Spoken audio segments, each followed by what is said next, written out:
Қайырлы күн баршаңызға, каналыма қош келдіңіздер. Бүгін қазағымның ұлттық тағамдарының бірі жентің жасалу жолымен бөлісемін. Женттерімізді өзгеше көріністе шоколад қосып әзірлейміз. Өте дәмді болып шығады женттеріміз, әрі дастарханымыздың сәні болады. Видеоның соңына дейін қараңыздар, бірге әзірлейік. Ең алдымен қажетті шоколадтарымызды алып, кондитерлік пакеттерімізге салып аламыз. Қандай шоколадтар пайдаланғыларыңыз келсе, ол өз қалауларыңызда. Мен әдемі көріну үшін әртүрлі шоколадтар пайдаландым. Осылай шоколадтарымызды кондитерлік пакетімізге салып алып, шұңғылдау ыдысымызға салып, қайнап тұрған ыстық суымызды үстінен құйып, шоколадтарымызды ерітуге қоямыз. Шоколадтарымыз ерігенше сары майымызды ертіп аламыз. Сары майымызды еріткесін бетінен көпіріктер шығады. Сол көпіріктің барлығын міндетті түрде алып тастаңыздар. Осылай алып тастадық. Енді сары майымызды бөлек қойып, бөлек ыдысымызды алып, талқанымызды саламыз. Мен тарының талқанын пайдаландым. Осылай талқанымызды салып алып, талқанымыздың ортасын ашып, ерітіп алған сары майымызды құямыз. Сары майымыздың үстінен қоюлатылған сүтіміз, сгущенкамызды құямыз. Жақсылап араластырамыз. Жентіміздің құрамына не қосқаным, қанша граммнан қосқаным барлығын төменге описание бөліміне жазып қалдырамын. Осылай жақсылап араластырып алдық. Енді 2 ас қасық шекерімізді саламыз. Тағы да жақсылап араластырамыз. Осылай астынан үстінен қарай араластыра отыра, шекерімізді қосып ағасын жақсылап араластырып алдым. Талқанымыз бірігіп тұр, жентіміз дайын деген сөз. Осылай жентімізді енді бөлек қойып, алдын ала ертеде қойған шоколадтарымыз бәрі еріп тұр. Осылай талқанымыз бен жентіміз бөлек қойып, енді женттеріміз әдемі болып көріну үшін мен осылай силиконды формалар пайдаландым. Шоколадтарымызды осылай алып, басын қайшымызбен қырықтасып, кондитерлік пакетіміздің шоколадтарымызды силиконды формаларымызға құйып шығамыз. Осылай барлық формаларымызға шоколадтарымызды бірінші құйып аламыз. Біріншісіне мен осылай шоколадтарымызды құйып алғасын қасығымызбен түзулеп шықтым. Негізі екіншісінде түзулемей де құйдым. Екеуі де бірдей әдемі болып шығады. Түзулесеңіздер де, түзулемесеңіздер де болады. Осылай бірінші шоколадтарымды барлығын силиконды формамызға салып, түзулеп алып, енді үстінен женттерімізді, шоколадтың үстінен женттерімізді салып аламыз.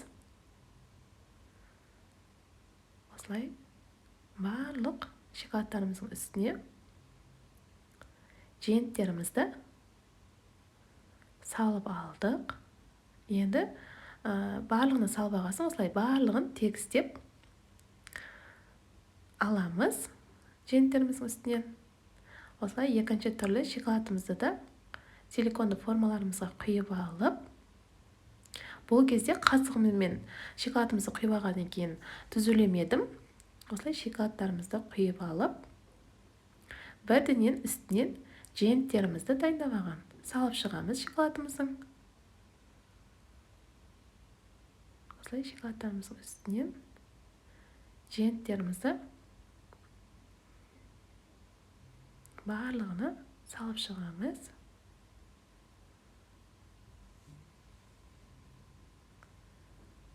Осылай салып шықтым. Барлық шоколадтарымыздың үстінен барлығын түзулеп аламыз. Осылай түзулеп шықтық. Енді женттерімізді барлығын салып алдық формамызға. Енді тоңазғышқа 15-20 минутқа қоямыз. Егер сіздерде силиконды формаларыңыз болмаса, қолымызбен дайындап алған женттерімізді осылай сопақ құрт сияқты қылып, осылай екі қолымызбен формаға келтіріп аламыз. Егер силиконды формаларыңыз жоқ болған уақытта осылай сопағынан да істесеңіздер, өте әдемі көрінеді. Үстінен шоколадпен сәндей саласыздар. Егер шоколад ұнатпайтын болсаңыздар, мүлдем шоколад қоспай-ақ осылай ұсынсаңыздар да өте әдемі көрінеді. Осылай мен женттерімізді қолымызбен осылай формамызға келтіріп алдық. Енді бетіне шоколадымызды ертіп сәндеп шығамыз. Мен қара және ақ шоколадты пайдаландым. Тек осы екі түрлі шоколадты пайдалансаңыздар да женттеріміз өте әдемі көрінеді. Осылай силиконды формасыз женттерімізді жасап алдық. Енді силиконды формамызда салынған женттерімізді 20 минуттан кейін морозилимізден шығарып, формамыздан шығарамыз. Өте әдемі болып шығады женттеріміз. Силиконды формадағы да осылай силиконды формадан барлық женттерімізді шығарып алдым. Осымен кереметтей шоколадты женттеріміз дайын. Алда келе жатқан ораза айында ауызашарға арнап жасасаңыздар, өте тойымды әрі дәмді болып шығады.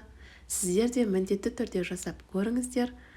Егер сұрақтарыңыз болып жатса, комментарий бөліміне жазып қалдырыңыздар. Міндетті түрде жауап беремін. Сіздермен бірге болған Таңжарқын. Қош сау болыңыздар.